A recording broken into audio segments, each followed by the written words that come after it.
Hi friends, welcome to English Study Point friends. Today in this lecture I am going to talk about different types of characters. First is protagonist. Protagonist जो है किसी story के major hero या फिर heroine जो कि उस story के अंदर मेन रोल प्ले करते हैं उन्हें कहा जाता है प्रोटैगनिस्ट। एंड ये जो होते हैं ये स्टोरी के सेंट्रल कैरेक्टर होते हैं यानी मुख्य कैरेक्टर होते हैं जो कि स्टोरी के बिगनिंग में किसी भी स्टोरी के बिगनिंग में कुछ ना कुछ मेजर कॉन्फ्लिक्ट को फेस करते हैं एंड उन मेजर कॉन्फ्लिक्ट को प्रोटैगनिस्ट जो है स्टोरी के एंड में सॉल्व करने की कोशिश करते हैं। So story central character who faces a major conflict that must be solved before the story ends, that is protagonist। अब जानेंगे एंटागोनिस्ट। सो एंटागोनिस्ट जो होते हैं वो किसी भी स्टोरी में मेल या फिर फीमेल विलन को एंटागोनिस्ट बोला जाता है। एंड ये कहीं ना कहीं एंटागोनिस्ट जो है वो प्रोटैगनिस्ट को अपोज करते हैं और प्रोटैगनिस्ट के कहीं मतलब के लिए ये एंटागोनिस्ट जो होते हैं वो प्रॉब्लम्स क्रिएट करते हैं एंड इन प्रॉब्लम्स को प्रोटैगनिस्ट क्या करता है धीरे धीरे सॉल्व करने की कोशिश करता है। यानी एंटागोनिस्ट जो होते हैं वो प्रोटैगनिस्ट के लिए कहीं ना कहीं ऑब्स्टेकल होते हैं एंड इन ऑब्स्टेकल्स को जो है प्रोटैगनिस्ट स्टोरी के एंड में सॉल्व करने की कोशिश करते हैं। So he opposes the protagonist and serves as an obstacle that the protagonist must overcome to resolve the conflict. Then अब जानेंगे मेजर करेक्टर्स के बारे में। सो मेजर करेक्टर्स क्या होते हैं? These characters are central to a story, कि ये स्टोरी के लिए जो है के लिए सेंट्रल करेक्टर होते हैं यानी मेन करेक्टर्स होते हैं। दे टेक लीडिंग रोल, इनका जो है किसी भी स्टोरी में लीडिंग रोल रहता है और साथ ही साथ ये जो है प्राइमरी इवेंट्स में जो है देखे जाते हैं। दीज करेक्टर्स आर कॉम्प्लेक्स, ये करेक्टर्स जो है बहुत ज़्यादा कॉम्प्लेक्स होते हैं, इन्हें जो है अंडरस्टैंड करने में जो है बहुत ज़्यादा डिफ़िकल्टी होती है and they develop throughout the story. And ये जो है ऐसे करेक्टर्स जो है थ्रू आउट स्टोरी में डेवलप होते रहते हैं। देन माइनर करेक्टर्स कौन होते हैं? These characters appear to support the major characters. ये माइनर करेक्टर्स जो होते हैं ये स्टोरी के अंदर मेजर करेक्टर्स को सपोर्ट करते हैं, not as highly developed as the major characters. ये इतने डेवलप नहीं होते मेजर करेक्टर्स की तरह। They don't get the attention of the readers, इन पे जो है रीडर्स ज़्यादा अटेंशन भी नहीं देते माइनर करेक्टर्स पे। देन अब जानेंगे dynamic characters. These characters grow, ये करेक्टर्स जो है थ्रू आउट स्टोरी मतलब डेवलप करते रहते हैं, मतलब इनकी ग्रोथ होती रहती है और साथ ही साथ ऐसे करेक्टर्स जो है चेंज होते रहते हैं। शोज़ करेक्टर डेवलपमेंट, कि इनके अंदर जो है करेक्टर डेवलपमेंट होती रहती है। Then these characters are one those who goes through some sort of change, कि ये डायनेमिक का मतलब ही चेंज होता है। ये करेक्टर्स ऐसे होते हैं कि ये स्टोरी में जो है मतलब स्टोरी में जो है इनके अंदर धीरे धीरे हमें जो है बदलाव देखने को मिलते हैं। So they take the movie story novel along, कि ये जो है मूवी स्टोरी नॉवल को जो है अकेले लेते हैं and make it come alive, and उन्हें जो है मतलब अलाइव दिखाने की कोशिश करते हैं। दे शो करेक्टर डेवलपमेंट, कि इनके अंदर हम देखते हैं कि थ्रू आउट द स्टोरी हम देखते हैं इनके ना करेक्टर्स में डेवलपमेंट होती रहती है। Then a protagonist antagonist is the dynamic character, कि जो प्रोटैगनिस्ट और एंटागनिस्ट होते हैं वो एक तरीके के डायनेमिक करेक्टर होते हैं, क्योंकि प्रोटैगनिस्ट जो है हम देखते हैं कि प्रोटैगनिस्ट के अंदर जो है धीरे धीरे बहुत सारे चेंजेस आते हैं, जिस हिसाब से मतलब सिचुएशंस होते हैं, सर्कमस्टांसेस होते हैं, उस हिसाब से जो है प्रोटैगनिस्ट जो है उस एटमॉस्फेयर में अपने आप को अडेप्ट करने की कोशिश करता है। एंड एंटागनिस्ट को भी डायनेमिक करेक्टर इसलिए बोला जाता है कि हम देखते हैं कि वो जो है एंटागनिस्ट यानी विलन्स जो है अपने आप को जो है मतलब बहुत अच्छा दिखाने की कोशिश करते हैं, बट वो होते विलन ही हैं अंदर से। एंड ये कहीं ना कहीं मैनिपुलेट करने का काम करते हैं, बट सोसाइटी के सामने ये अच्छे बनने की कोशिश करते हैं। कहने का मतलब है कि ये हिपोक्रेट्स होते हैं एंटागनिस्ट। देन अब जानेंगे स्टैटिक करेक्टर्स के बारे में। These characters are those who do not change, कि ऐसे करेक्टर्स वो करेक्टर्स होते हैं जो अपने आप को बिल्कुल चेंज नहीं करते, थ्रू आउट स्टोरी में ये सेम ही रहते हैं। They serve to show contrast to the dynamic characters, कि मतलब इन स्टैटिक करेक्टर्स और डायनेमिक करेक्टर्स में जो है हम कॉन्ट्रास्ट भी फाइंड आउट कर सकते हैं। दे रिफ्यूज़ टू ग्रो और रिमेन इन वन प्लेस, कि ये जो है एक जगह पर जो है टिकते नहीं हैं और in same mentality. His personality does not grow, कि इनकी पर्सनैलिटी भी जो है वो उनमें हम देखते हैं कि उनमें ग्रोथ नहीं होती है, ना डेवलपमेंट होती है। They are not going to grow, इन मतलब ये जो है इनकी ग्रोथ भी नहीं होती, बिल्कुल स्टंटेड रहती है।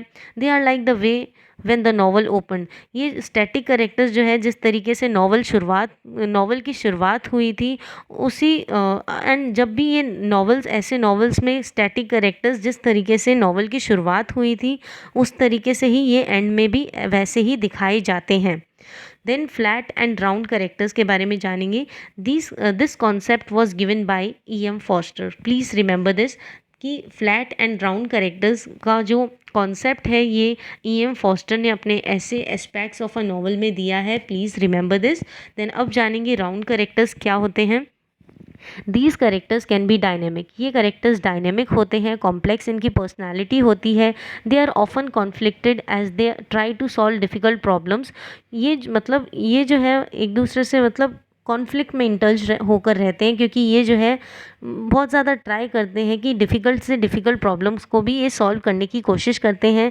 These characters understood as fully develop figure in the story. कि ऐसे करेक्टर्स को जो है फुली डेवलप करेक्टर समझा जाता है, यानी मेच्योर करेक्टर्स की मतलब शेप ले लेते हैं स्टोरी के एंड में।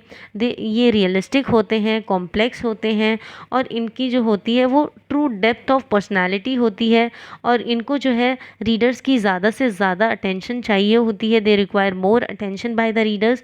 समटाइम्स दे मेक सरप्राइजिंग और पजलिंग डिसीजन। कि हम देखते हैं नॉवेल्स में जो है ये कहीं ना कहीं जब डिसीजंस लेने की बारी आती है तो ये ऐसे डिसीजंस लेते हैं कि रीडर्स जो है इनके डिसीजंस को देखकर सरप्राइज हो जाते हैं और साथ ही साथ पजल हो जाते हैं। There personality keeps on evolving. कि इनकी पर्सनालिटी जो है इवॉल्व होती ही रहती है, यानी ये जो है मतलब सिचुएशंस के हिसाब से जो है चेंज होते ही रहते हैं और इनकी जो पर्सनालिटी है वो इवॉल्व होती रहती है, यानी नई मतलब पर्सनालिटी फॉर्म होती रहती है, क्योंकि ये अपने एक्सपीरियंसेस से जो है ऐसे करेक्टर्स बहुत कुछ सीखते हैं। The character shows different sides of their personality. की ऐसे करेक्टर्स की जो है हम अलग अलग साइड्स देख सकते हैं इनकी पर्सनालिटी की। They try to balance various aspects of their characters. कि अपने जो है करेक्टर के बहुत सारे एस्पेक्ट्स को भी बैलेंस करने की कोशिश करते हैं राउंड करेक्टर्स। देन फ्रेंड्स अब जानेंगे कि फ्लैट करेक्टर्स कौन होते हैं। So flat characters we only know few traits about them. कि ऐसे करेक्टर्स के जो है हम कुछ ही ट्रेट्स को जानते हैं। दे शो 1 और 2 characteristics of their personality.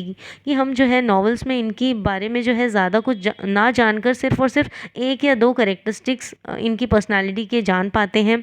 They just know 2 main qualities. कि इनके बारे में हम सिर्फ और सिर्फ ज़्यादा से ज़्यादा 2 क्वालिटीज़ जान पाते हैं and nothing more about this character. और इससे ज़्यादा जो है हम इनके करेक्टर्स के बारे में कुछ नहीं जान पाते। Then these characters are uncomplicated. कि ऐसे करेक्टर्स जो है ज़्यादा कॉम्प्लिकेटेड नहीं होते, क्योंकि इनकी जो है हम जो है इनकी 2 या 3 क्वालिटीज़ से ही हम इन्हें आइडेंटिफाई कर लेते हैं। They are one dimensional. ये वन डायमेंशनल इसलिए होते हैं क्योंकि इनकी ज़्यादा से ज़्यादा 2 क्वालिटीज़ होती है जिनके बेसिस पे हम जो है ऐसे करेक्टर्स को बहुत ईजीली आइडेंटिफाई कर पाते हैं एंड ये इतने कॉम्प्लिकेटेड भी नहीं होते। मोस्टली स्टैटिक करेक्टर्स की, क्योंकि ये जो है स्टैटिक करेक्टर्स की कैटेगरी में आ जाते हैं। They concerns with how the character is developing. कि इनका सिर्फ और सिर्फ कंसर्न ये होता है कि किस तरीके से जो है करेक्टर डेवलप होता जा रहा है। दे कम्स वंस और ट्वाइस। कि ये जो है हम किसी भी स्टोरी में देखते हैं कि ये जो ऐसे करेक्टर्स जो है स्टोरी में 1 या फिर 2 बार आते हैं और या फिर बैकग्राउंड में ही रहते हैं। देन फ्रेंड्स अब जानेंगे स्टॉक करेक्टर्स क्या होते हैं। स्टॉक करेक्टर्स जो है ये फ्लैट करेक्टर्स की सब कैटेगरी है, one kind of flat characters. कि ये जो स्टॉक करेक्टर्स होते हैं ये फ्लैट करेक्टर्स की टाइप है। They represent specific stereotype. कि ये कुछ ना कुछ स्पेसिफिक स्टीरियोटाइप जो है वो रिप्रेजेंट करने की कोशिश करते हैं, not individual but character types. कि ये जो है मतलब इंडिविजुअल कुछ स्टीरियोटाइप्स नहीं रिप्रेजेंट करते बट करेक्टर टाइप्स जो है रिप्रेजेंट करने की कोशिश करते हैं बेस्ड ऑन सम क्लीशेस और social prejudices. Then a loyal servant means stepmother, evil dictator. Then जो सिंड्रेला का वर्क है step sisters, they don't change neither they are fully developed. कि ये कभी चेंज नहीं होते ना ही कभी डेवलप होते, nor they draw any empathy. कि इनके अंदर जो है मतलब ये जो है रीडर्स के अंदर एम्पैथी की सिचुएशंस नहीं क्रिएट करते। यानी एम्पैथी का मतलब होता है अंडरस्टैंडिंग सिचुएशंस नहीं क्रिएट करने देते ऐसे characters. Their purpose is to highlight Cinderella's goodness, कि इनका सिर्फ और सिर्फ पर्पस ये होता है कि सिंड्रेला की गुडनेस को हाईलाइट करना और साथ ही साथ उनकी ब्यूटी की मतलब ब्यूटी की क्वालिटी को हाईलाइट करना, and to serve as obstacle to our happiness, कि ऐसे करेक्टर्स जो है मतलब रुकावट होते हैं अच्छे करेक्टर्स की हैप्पीनेस के लिए। They represent certain type of people, कि ये कुछ मतलब ये जो है किसी लोगों को जो है रिप्रेजेंट करते हैं। दे डोंट रिप्रेजेंट इंडिविजुअल, ये इंडिविजुअल को नहीं रिप्रेजेंट करते। They are based on social prejudices, ये सोशल प्रिजुडाइसेस पर बेस्ड होते हैं। देन फ्रेंड्स, इसी के साथ ये लेक्चर ओवर होता है। And friends, please don't forget to like, share, comment and subscribe. Hope this lecture will help you in your UGC NET English Literature exams. Thanks friends for watching.